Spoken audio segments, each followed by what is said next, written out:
Balik po tayo sa mga balita dahil po sa banta ng The Big One. Nauna na pong ibinabala ng FIVOX na hindi nila inaalis ang posibilidad na mangyari ito sa Kalakang, Maynila. At dahil dyan, isang simulation exercise ang ikinasa ngayong araw ng SCAN International ng Iglesia ni Cristo. Para sa live report, kunin natin ang buod ng balitang yan mula kay Erlo. Erlo, gaano tayo kahanda? Well, Alex, isang series of simulation exercise ang ikinasa ngayong araw ng SCAN International ng Iglesia ni Cristo dito sa iba't ibang lugar nga sa Metro Manila. At bukod dyan, Alex, isinagawa din ang simulation exercise sa iba pang karating probinsya dito nga sa Metro Manila.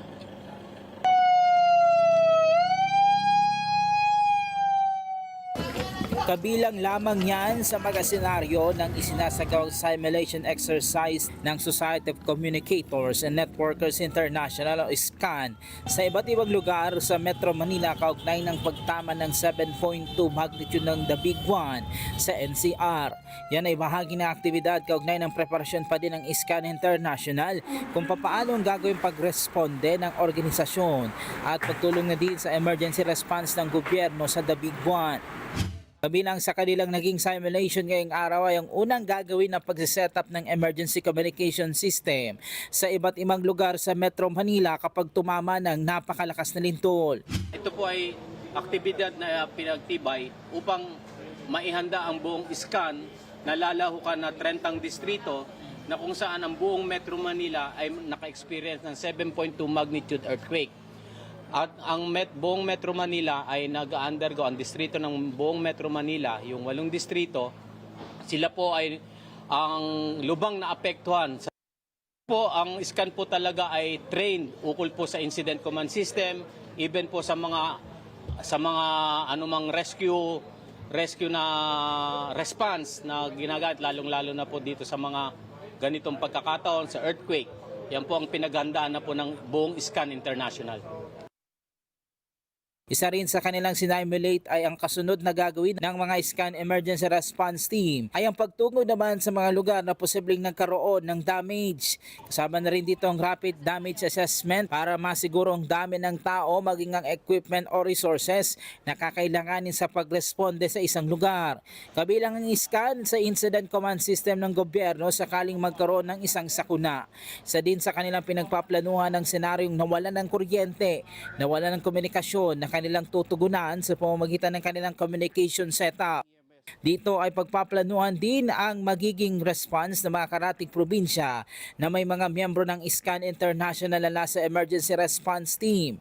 Meron na rin coordination ng SCAN sa national government upang maging integrated ang mga impormasyon at pagresponde sa lindol. Ang flow po nito ay nakabase po doon sa mga na-establish na po na mga programa ng ating national government kagaya po ng Uplan Yakal at iba pa pong mga kauri nito ng mga pagpaplano. Ang ilan sa mga referensya din po ay yung mga information po na ibinaba sa atin ng mga national agency kagaya po ng PIVOX at ng mga kasamahan po natin at saka na po ng MMDA, ng OCD at iba pa po na mga ahensya.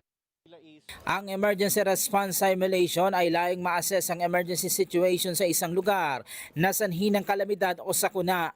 Layon nito magkaroon din ng validation at enhanced preparedness at response plans, maging ang mga procedures para sa mga hazard response. Inilatag din dito mga sistema, emergency procedures, contingency plans, response mechanism, maging mga tested equipments na ginamit sa simulation o gagamitin sa actual na emergency situation. Nauna na nagbabala ang disaster official sa maaaring magkaroon ng 60,000 na fatalities at 120,000 na kataong mapapabilang sa nawawala kapag tumamag 7.2 magnitude na lindol sa Metro Manila. Aabot naman sa halos 3,000 gusaling matatagpuan sa Metro Manila na maaari ding maapektuhan at masira ng paglindol, kaya napakahalagaan niya ng ganitong aktibidad ng SCAN para mapaghandaan ng anumang senaryo sakaling tumama ang napakalakas na lindol.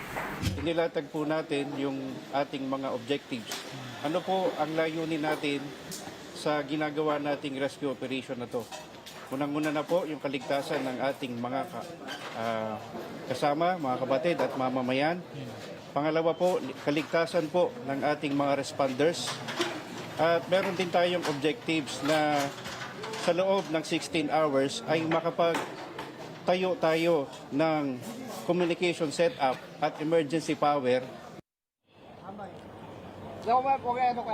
Samantala, Alex, ang yung nakikita ay isang simulation exercise na ginagawa dito sa isang gusali sa loob ng Batasan Hills sa Quezon City. 5 yung kanilang nirescue dito na pawang mga nadaganan because of the 7.2 magnitude earthquake. Nilalapatan sila ng paunang lunas at ina-assess paging yung kanilang tinatanong din at chinecheck yung kanilang vital signs at kung ano yung kanilang naging pinsala dahil nga sa naganap na paglindol. Magpapatuloy itong simulation exercise ng Scan International hanggang mamaya pang midnight para i-perform naman nila yung iba pang series ng simulation o iba pang mga senaryo na posibleng mangyari kapag naganap ang isang malakas na paglindol dito nga yan sa Metro Manila. Yung muna latest, larito sa Quezon City, balik si Alex. Okay, Erlo,